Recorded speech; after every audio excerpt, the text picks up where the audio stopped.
Hola, ¿qué tal? Bienvenidas y bienvenidos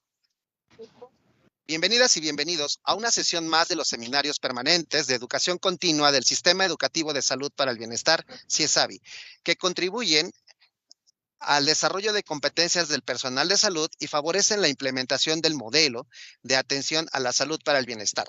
El día de hoy corresponde al Seminario Permanente de Calidad y Seguridad del Paciente, con el tema Retos de la prevención de las infecciones asociadas a la atención a la salud en México. Para ello nos acompaña la doctora Daniela de la Rosa Zamboni, de la cual me voy a permitir hacer una pequeña semblanza de nuestra ponente. De formación académica es médica cirujana por la Universidad Autónoma de Guadalajara. Por supuesto, médica internista por el Instituto Mexicano del Seguro Social, por el HRAE número 25 en el estado de Nuevo León. Es maestra en epidemiología por la Escuela de Higiene y Medicina Tropical de Londres, en la misma universidad. Infectóloga por el Instituto Nacional de Ciencias Médicas y Nutrición Salvador Subirán, avalada por la Universidad Nacional Autónoma de México. Dentro de su trayectoria, la doctora fue médica adscrita del Centro de Investigación de Enfermedades Infecciosas del INER. Por supuesto, también es tutora de más de 20 alumnos de posgrado y maestría en epidemiología de la Universidad Nacional Autónoma de México. Ha sido ganadora en 3 ocasiones del Premio Nacional Aaron Sáenz en investigación pediátrica en el Hospital Infantil de México, Federico Gómez. Por supuesto, es fundadora y maestro titular del primer diplomado virtual en epidemiología hospitalaria en conjunto con la Universidad Nacional Autónoma de México. Es miembro del grupo epidemiológico contra la pandemia COVID de la UNAM. Actualmente es miembro de la red en enfermedades infecciosas emergentes y, por supuesto, ocupa la subdirección de la atención integral del paciente del Hospital Infantil de México, Federico Gómez, y también es presidenta de la Asociación Mexicana para el Estudio de Infecciones Nosocomiales, AMEI.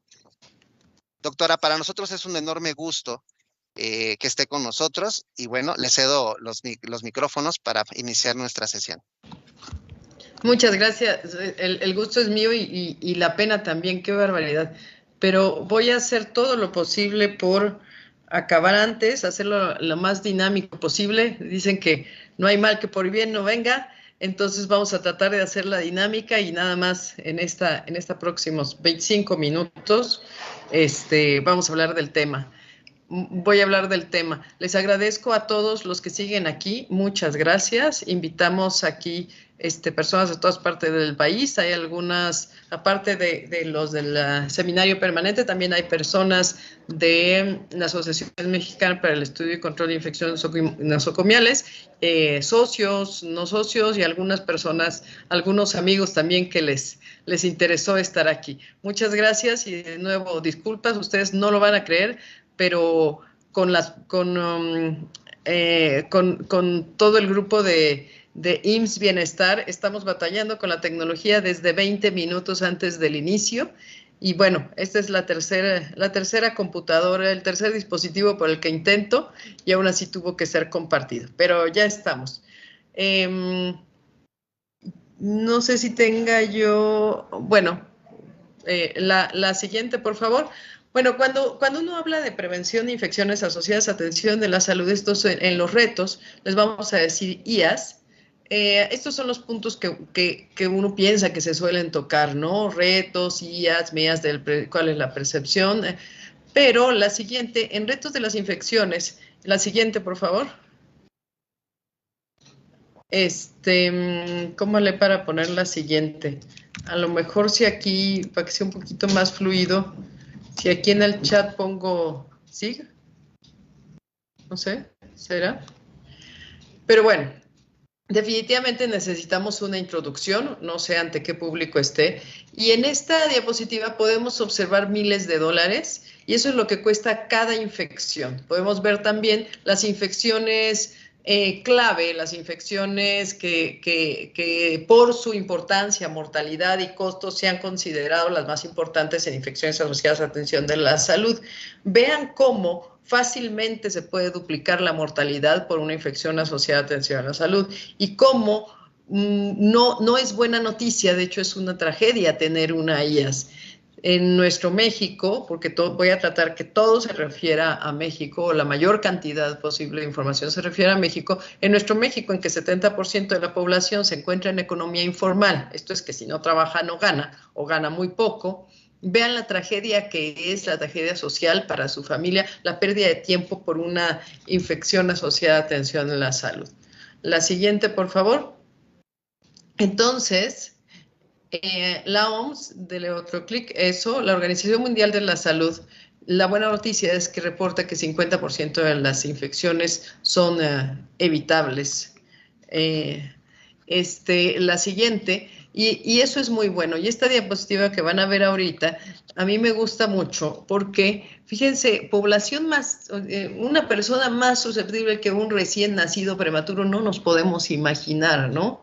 Y hay quien definitivamente no se lo puede imaginar, una persona como de este tamañito, con una piel mal formada, un sistema inmunológico mal formado, y fíjense en esta que aún con todas las características clínicas adversas de un recién nacido, lo que tiene influencia para evitar una IAS no son las características clínicas del mismo, si acaso el índice de Crick, un índice general, o por supuesto la ventilación mecánica, por todo lo que conlleva una ventilación, sino la higiene de manos, una vez ajustando a todo lo demás. Aquí en ES no es que no se pudo hacer, es que no fue estadísticamente significativo. Cuando empiezas un programa de higiene de manos, todos los demás riesgos desaparecen. En el hospital tenemos un buen estudio, que es una tesis que desafortunadamente no se ha publicado, pero la pueden encontrar a nombre de Jessica Silva en Tesis UNAM, en la que estudiando todos los factores de riesgo de los niños con cáncer,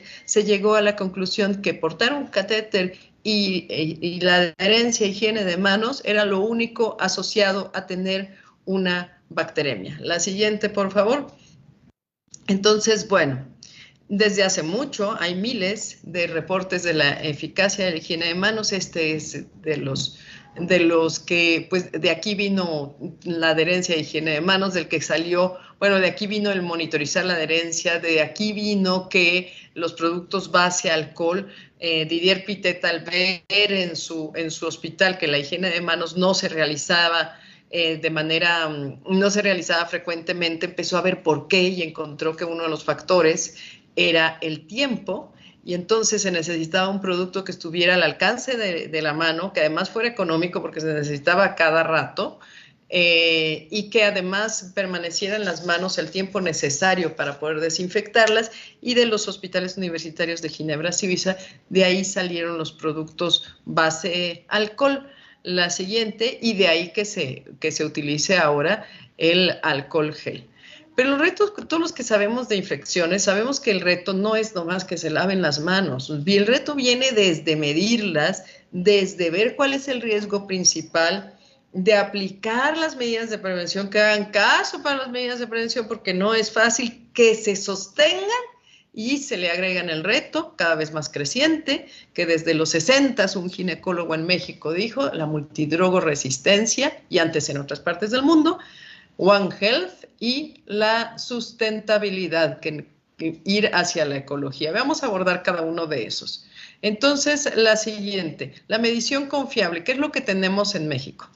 La siguiente, por favor. En México tenemos la Red Hospitalaria de Vigilancia Epidemiológica, un excelente sistema en el que vemos, sí está bien, la siguiente.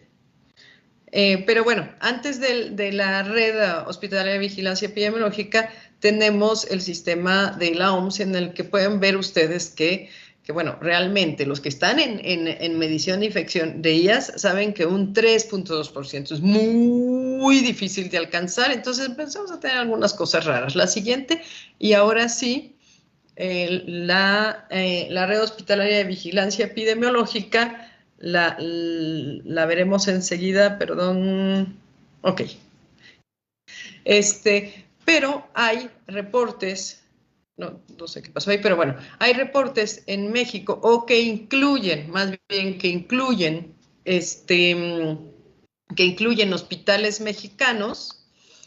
Desafortunadamente estos son reportes del INIC, del Consorcio Internacional de Infecciones Nosocomiales, que lo lleva el argentino Víctor Rosenthal, en el que se ha encontrado, vean, infecciones de sitio quirúrgico limpios, una tasa desde 2 hasta 15%, con la buena noticia que pueden disminuir. Desafortunadamente, en estos reportes no es la misma N al principio y al final, y no se explica qué hospitales entran, qué hospitales salen, ni se segrega en los artículos por país. La siguiente, pero bueno, es lo que hay. Otro reporte similar son estos, tanto en prevención de infecciones vías urinarias, catéter y ventilador, en el que las tasas van de 14, 15, 28 y bajan después de una intervención. Como decía, no son exclusivos de hospitales mexicanos. Esta es la tasa que se reporta en todos los hospitales que encontraron. La mayoría no son de nuestro país, y a su izquierda ven los hospitales de nuestro país que sí entraron en ese reporte. La siguiente,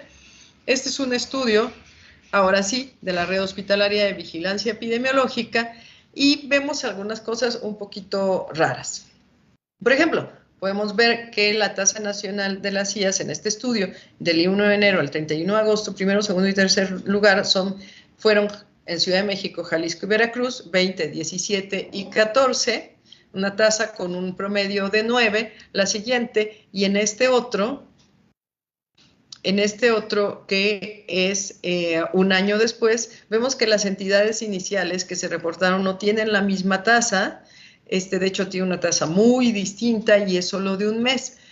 La ROVE es un gran esfuerzo, es un gran esfuerzo que muchos países no tienen, y ahora tenemos esta retroalimentación mensual que es fabulosa, pero de alguna manera algunas cifras no concuerdan del todo. La siguiente, por favor.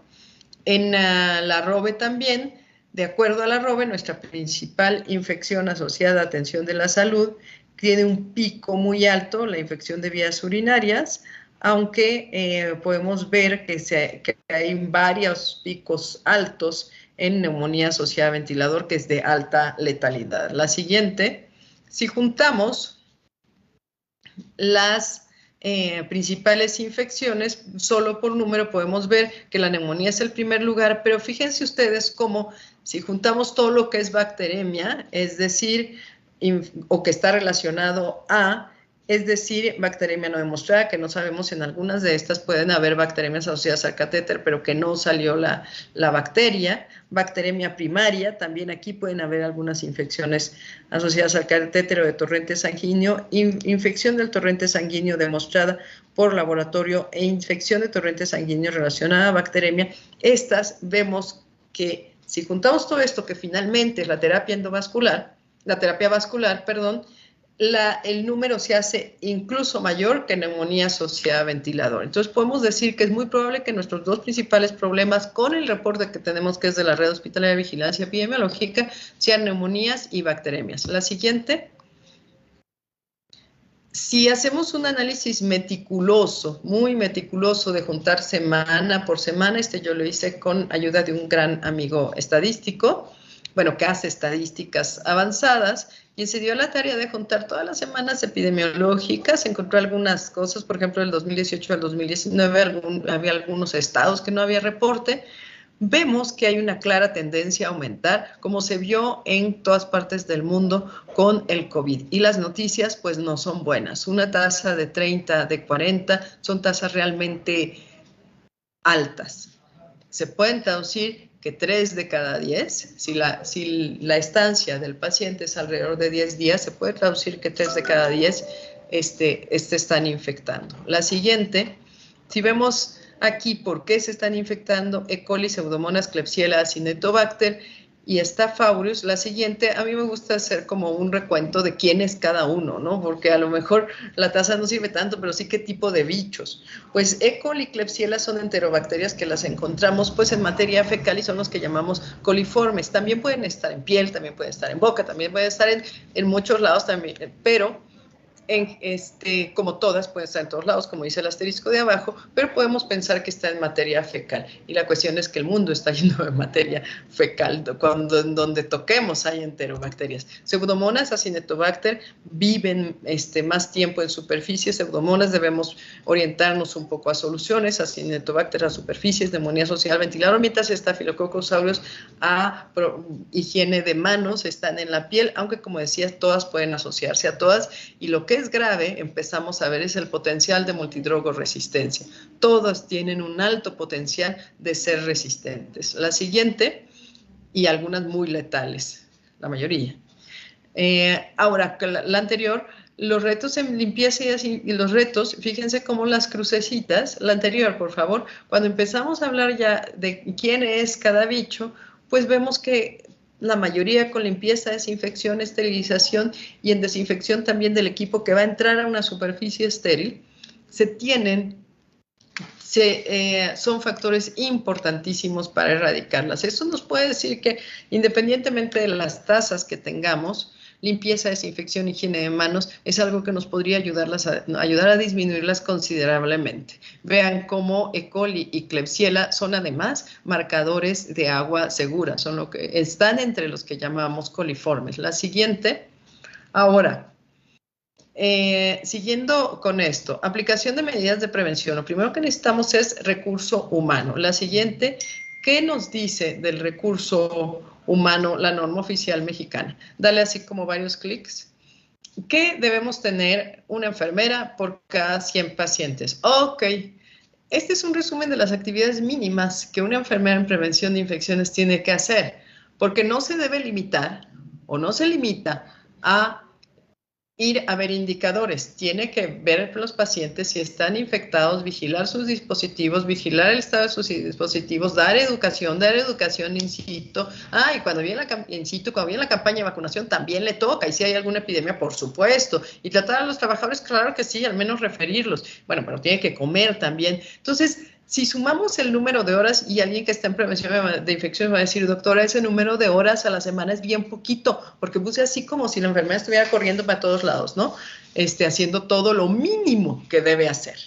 Si hace todo lo mínimo que debe hacer, y le estoy poniendo nada más 1 hora a la semana de actualización cuando debe tener más, se necesitarían 53.75 horas. Esto sin contar por persona. Y nuestro horario laboral debe ser 40. Esto sin contar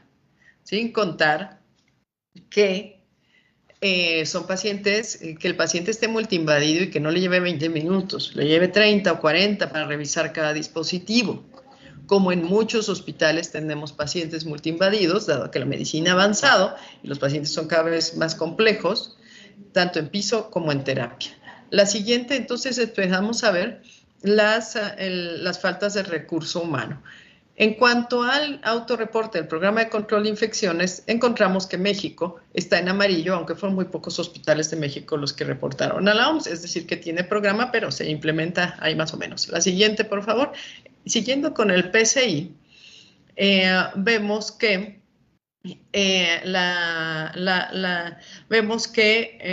bueno, ya me la cambiaste. La anterior, por favor. Se saltaron como 2. La que sigue. Esa. Gracias. Vemos que las medidas de prevención y control de infecciones son escasamente aplicados independientemente y aún en países de primer mundo. La siguiente, vemos estos porcentajes, por ejemplo, el monitoreo de higiene de manos. ¿Quién monitoriza? O sea, lo de la izquierda es adherencia, e incluso los países amarillitos, que son los de primer mundo, ni siquiera el 20% de los reportes llegaron a tener monitorización de higiene de manos. Ya no llegamos a ver adherencia a higiene de manos. La siguiente, en México hay varios estudios, este estudio está muy bonito, este es de varios hospitales de México, en que, pues bueno, la buena noticia es que, por ejemplo, aquí lograron mantener la adherencia a higiene de manos por 3 años. La que sigue, otro estudio mexicano, podemos ver también que aquí la adherencia a higiene de manos, pues pusimos, este es un estudio de mi hospital, un sistema de monitoreo automatizado y se encontró que era costo-beneficio.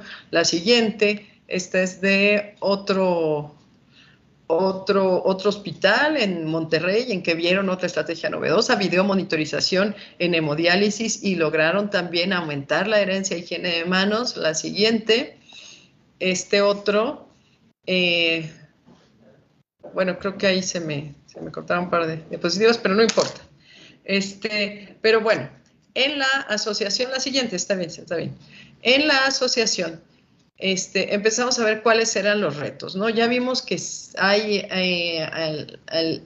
retos, hay problemas a lo mejor en la medición y empezamos a preguntarle a nuestros socios, que son personas en prevención de infecciones, un poco acerca de los retos. La siguiente, esta pregunta, esto es algo de la asociación, quien quiera asociarse es bienvenido, se contestan dudas, está en interacción, se tiene actualización, tenemos actualizaciones bisemanales, tenemos un congreso, varios talleres y sobre todo un chat en el que muchas de las preguntas se resuelven, se siente un apoyo, una alianza por los demás, porque siempre hay alguien en el país que va a tener la respuesta de lo que uno tiene. Hay gente muy experta en México. Somos 841 socios, casi todos de México, 13 de El Salvador, 1 de Cuba. La siguiente, entonces se les hizo esta pregunta.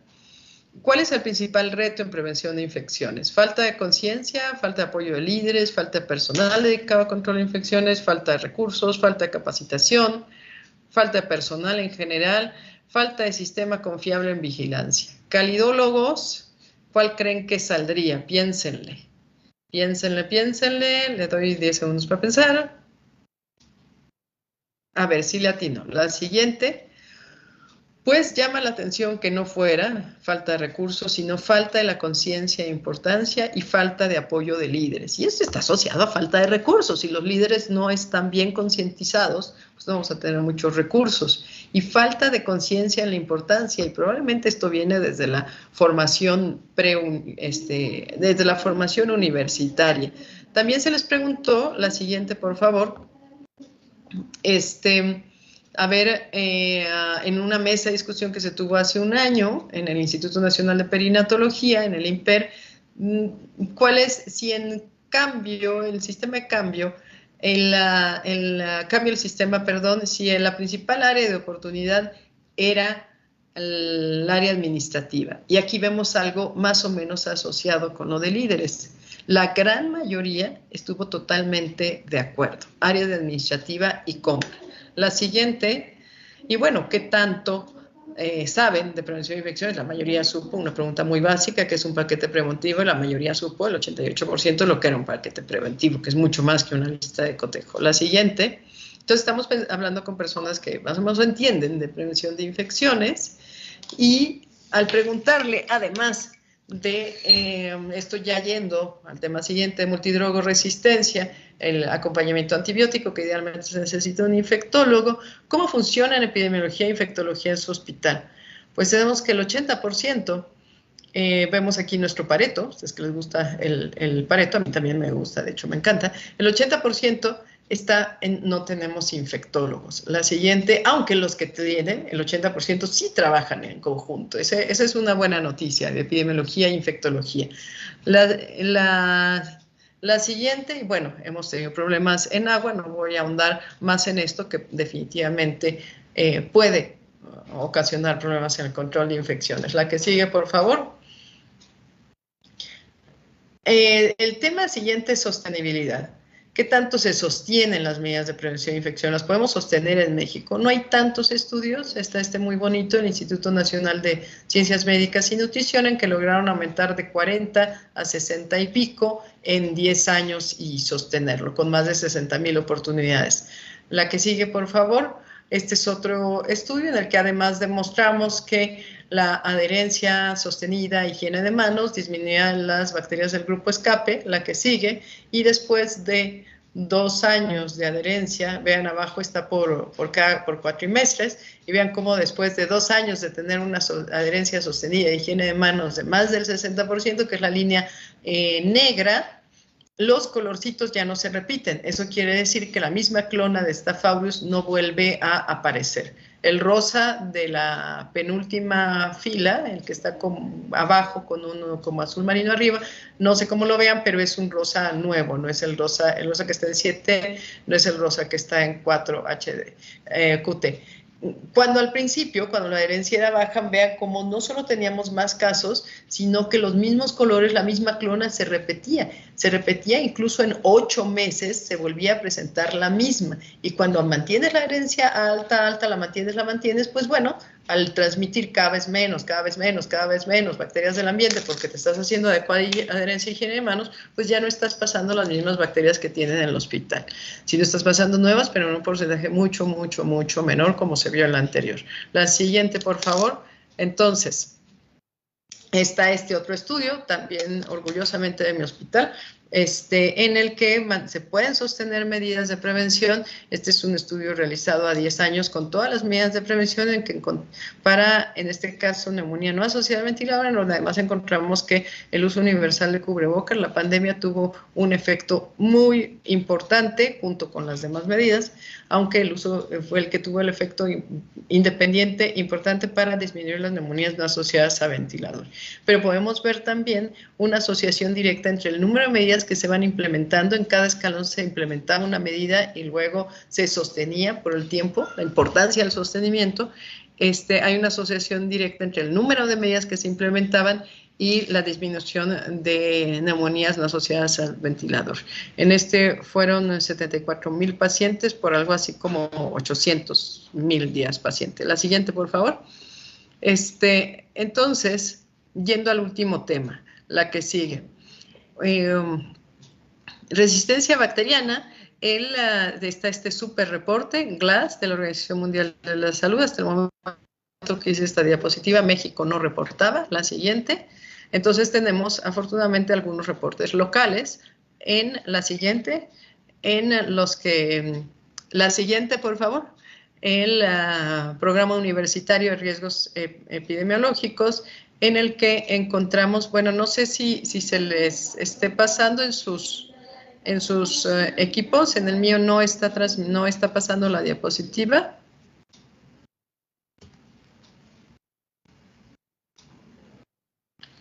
Ok, tenemos el reporte del PUIRE, del PUCRA, que lo lleva el doctor Mauricio Rodríguez, el doctor Ponce de León, con participación de todos los estados que están aquí en color. La siguiente, y en podemos encontrar que los principales microorganismos, la siguiente, por favor, ha crecido este reporte, son 56 hospitales, no son reportes de comunidad.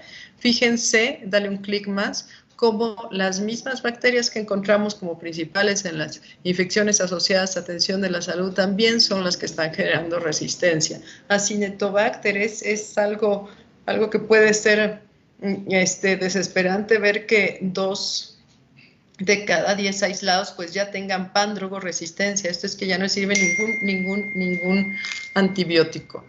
Entonces, la que sigue. En cuanto a otras estrategias, la siguiente, por favor, nos vamos a saltar tantito un poco esta. Bueno, la anterior, ponla, por favor. Esta es importante porque este es E. coli.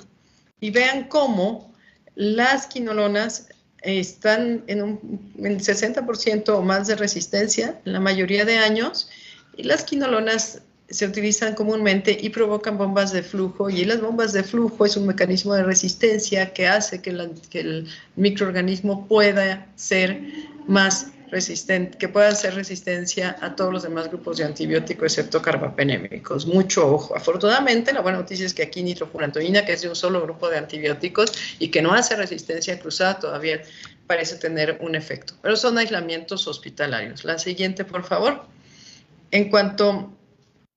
La siguiente, en cuanto a One Health, no hay mucho que decir, no hay mucho que hacer, hay mucho que hacer, aunque no hay mucho que decir de lo que se ha hecho para evitar la multidruresistencia y para estudiar la resistencia como un fenómeno global.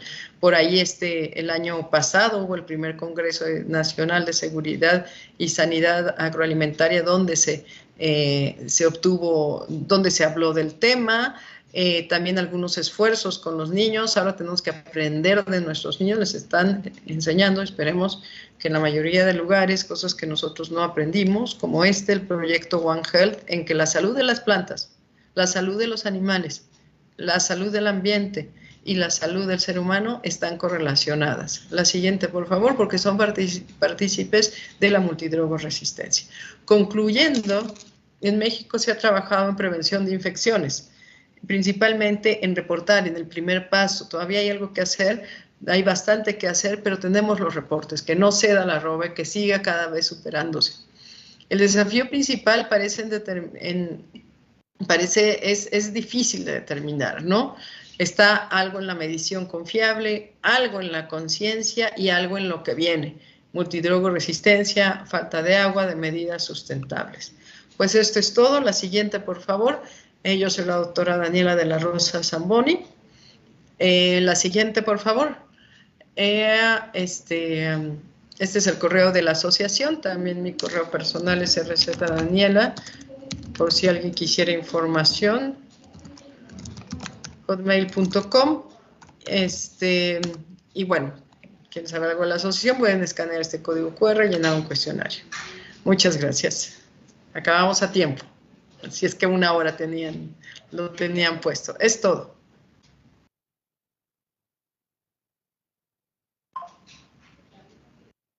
Muy bien, doctora. De antemano, informarle a usted que a pesar de todos los detallitos técnicos que tuvimos el día de hoy, bueno, tenemos presencia de más de 2 estados, 3 estados de la República: Oaxaca, Tamaulipas, Michoacán, Guerrero, Hidalgo, Ciudad de México, Estado de México, Puebla, Veracruz. Y por mencionar algunos de los establecimientos que tenemos en presencia, pues los hospitales generales de Ciudad Victoria, de la Huasteca, de Texcoco, de Ticomán, de Chilpancingo, Tecihuatlán, Tecámac, perdón, Centro de Salud Rosario, los centros de salud con servicios ampliados de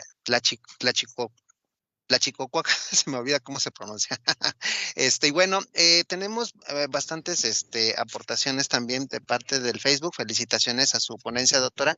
Ciertamente es grato que nosotros contemos con este tema y en esta situación. Vamos a permitirnos en esta sala de Teams, si hay alguien que quiera hacer tenga alguna duda para la doctora Daniela, con mucho gusto. Claro, está sujeto al tiempo de nuestra ponente porque tenemos el tiempo un poquito reducido. No sé si hay alguien dentro de nuestro chat o vamos a dar paso a la lectura también de las redes sociales que nos informan si tenemos alguna duda. Aparentemente estoy checando el chat. Creo que no. A ver. No, justamente no tenemos observaciones. Ok. En Facebook, los que nos estén viendo por Facebook nos pueden hacer algunas aportaciones, pueden hacer dudas, comentarios. Todos nosotros es con la finalidad de poder hacer una retroalimentación, por supuesto. Si la doctora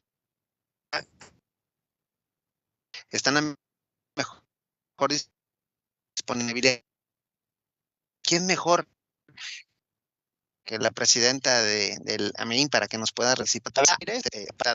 ¿Qué tal el tiempo ahí entre que se habilita y entre que no? Y entre que le aparece uno habilitado, ¿no? Va a pie. A lo mejor en el chat, Janet, en lo que...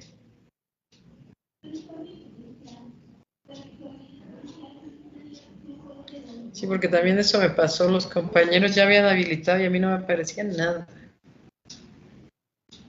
Creo que ya. ¿Me escuchas? Ya. Sí. Pues, en primera, felicitarle por la ponencia, doctora. Reconozco su trayectoria y es de mucha importancia el tener gente como usted al frente de este tipo de estrategias. Y bueno, algo que me llamó mucho la atención era dentro de la cápsula que usted puso a disposición de la difusión, mencionaba que han implementado el monitoreo automatizado de higiene de manos. No sé si pudiera comentar cuál es la manera en que lo han implementado y cómo serían como las recomendaciones para quienes estuvieran interesados en hacer ese tipo de monitoreo. Muchísimas gracias. Claro que sí, Janet. Mira, lo implementamos de finales del 2019 hasta por 3 años. El sistema de monitoreo consistía en que el personal de salud del paciente y la red estaban conectados y el equipo, el alcohol también y los dispositivos de clorexidina también. Entonces te detectaba cada que te ponías alcohol o te ponías clorexidina. Para implementarlo debemos saber, que no es una bala mágica, al menos estos estaban conectados, te medían, y y salía una luz azul cuando uno hacía higiene de manos. Cuando uno no salía nada. Es un equipo creado por en el TEC de Monterrey, por unos chicos jóvenes regiomontanos. Si a alguien interesa los datos, con gusto los comparto. Y bueno, lo que uno debe saber es que, aunque nosotros encontramos que sí aumentaba la adherencia a higiene de manos, encontramos que la aumentaba muy poco. No pudimos nosotros diferenciar si era por la pandemia o no, pero al hacer el estudio, sí encontramos, quitamos el efecto pandemia, nada más estudiamos los meses sin pandemia comparado con otros meses sin pandemia y lo predicho para esos meses, y vimos que sí disminuyeron las infecciones y sí era costo efectivo. Decía que lo primero que uno debe pensar es que no es una bala mágica. Si tú tienes una adherencia a higiene de manos baja, tienes que seguir, o aunque no la tengas baja, tienes que seguir haciendo educación, retroalimentación, monitorización, y esto te puede servir como una herramienta más que refuerce las que ya tienes. Uno. Número dos, no lo puedes abandonar. Así como sigues el monitoreo tradicional, tienes que usar las herramientas, no es tanto de que lo pongas y hablen por sí solas, ¿no? Ahí están, pues no lo estás viendo, no. Las tienes que usar tú con tu personal para educar, es una herramienta más para educar. Otra es caro, es costoso, aunque nos salió costo efectivo al final del día, es caro. Otra lección más es que necesitas buen internet, como ya pueden ver, hay ciertos problemas en esto del hospital, es un hospital muy antiguo en el que hay lugares que definitivamente no pasa la red. Necesitas buen internet, necesitas cierta logística que con higiene de manos no la tienes contemplada, por ejemplo, los tag, que era lo que cada quien tenía, hay que estarlos siguiendo, que no se pierdan, que se los pongan, que no se acabe la pila, y todo eso sí es un trabajito extra que parece poco, pero a la larga puede ser importante.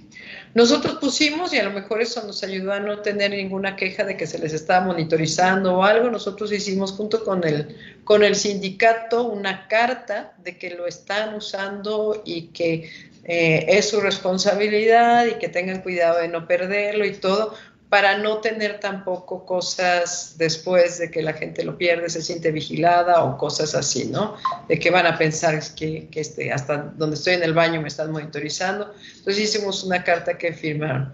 En fin, yo hoy por hoy lo que haría es ponerlo como piloto en algunos sitios, ver si funciona, y el piloto no es solo para ver si funciona, es también para decidir toda esa información que está dando, porque en el caso del que nosotros utilizamos daba una gran cantidad de información, planear cómo vas a usarla. Porque si uno lo pone nada más, sin planear cómo usar la información, qué hacer con ella de anticipado, a la larga, pues el efecto no se ve mucho. Tanto fue así que en el hospital, pues se decidió, pues ya no tenerlo, seguimos ahí. Sigue habiendo personas todavía con su tag, la luz es lo que sigue ayudando, nuestra adherencia a higiene de manos sigue estando alta, no sabemos qué tanto las personas que todavía tienen el tag esto está influyendo o no, pero sí es un sistema más de monitorización y educación que debemos plantear muy bien cómo va a funcionar antes de colocarlo, y también conocer las distintas opciones. Cuando nosotros lo pusimos, solo que yo sepa, solo había esa opción y una de conocida marca de alcohol, pero que la estaban introduciendo en México. No había mucho más donde elegir. Entonces, es una herramienta que puede servir, sí, pero no esperemos, en resumen, no esperemos que nos haga el trabajo. Muchas gracias. Gracias, Janet. Gracias, Janet, por participar, doctora. Indiscutiblemente, bueno, nos amplió mucho con su experiencia. Hay un comentario de Facebook, es una duda de nuestras redes sociales, de la cual me permite informarle que tenemos más de 130 conexiones en vivo y, bueno, actuales. También tenemos la presencia de las jurisdicciones sanitarias de varios estados, como los Tamaulipas, Guerrero, Veracruz. Me parece que tienen al personal agrupado, ¿no? Y eso es bonito porque en cierta forma se comparte el conocimiento en conjunto. Bueno, la duda siguiente la otorga Mayra Ayala de Facebook y nos hace la pregunta, ¿podría comentarnos más sobre organismos de grupos escapes? Pues sí, muchísimo. Pudiera tener todas las semanas. Si quieren saber, aquí en el Libris Caridad les comento de cada uno por clase, ¿no? Pero en general, miren, multidrogoresistencia te puede hacer cualquier bacteria, cualquiera. La bacteria que ahorita tienes en tus manos, esa te puede hacer multidrogoresistencia. Todas pueden hacer multidrogoresistencia cuando se someten a la presión adecuada. Y algunas incluso sin someterse. Ya se ha encontrado, pero la presión antibiótica es lo principal. En 1998 salió un artículo muy bonito, muy interesante, que se llamaba Bichos malos, no hay medicamentos, no hay escape. Bad Bugs, no drugs, no escape.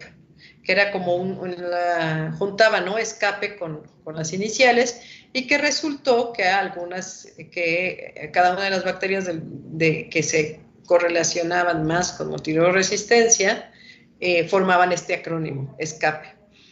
Escherichia coli, Staphylococcus aureus, Klebsiella, Acinetobacter, Pseudomonas, Enterobacter. Pero luego fue pasando el tiempo, y dijeron, bueno, es que también está Clostridium, que también hay que tenerlo en cuenta, entonces cámbiale que sea CK, ¿no? Y luego fue pasando el tiempo y nos quedó escape grabado en la memoria, y cuando decimos escape nos referimos a todos estos.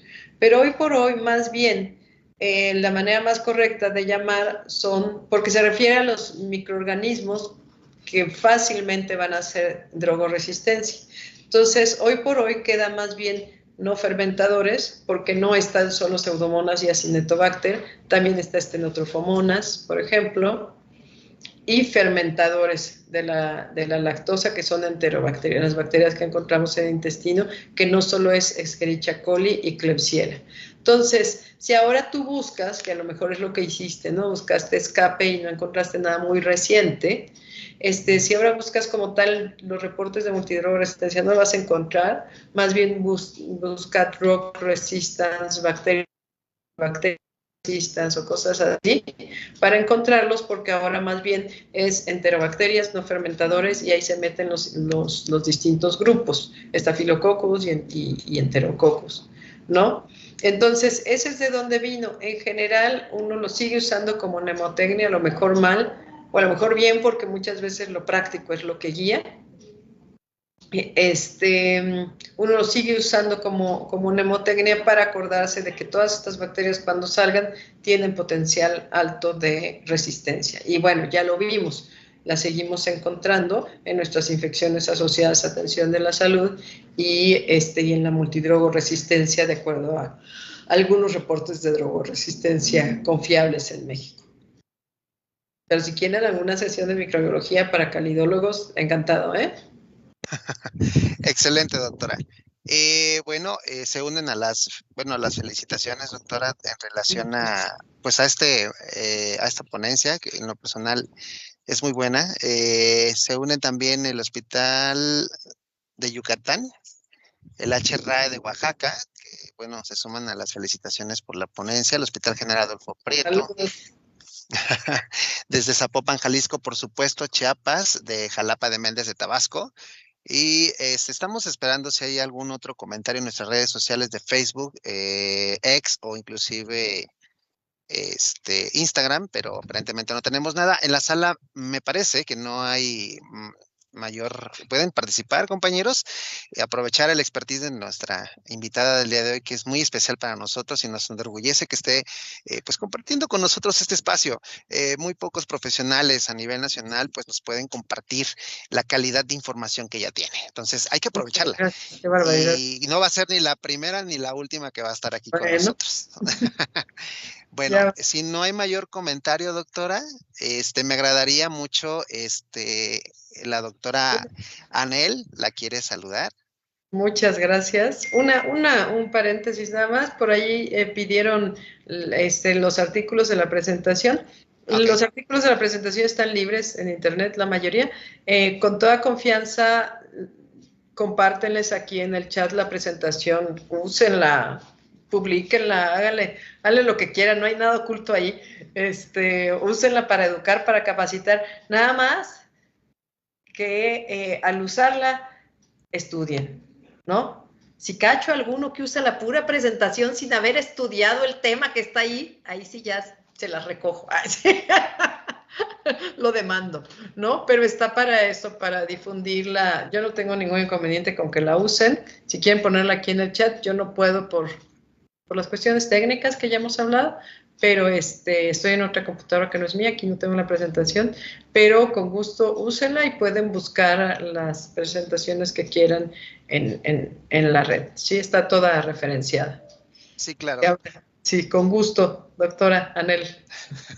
¿Qué tal? Muy buenas tardes. Sí, un gusto volverla a saludar, doctora. Como siempre es un placer escucharla y retroalimentarnos en este maravilloso mundo de las IAs y las aportaciones que nos puede hacer.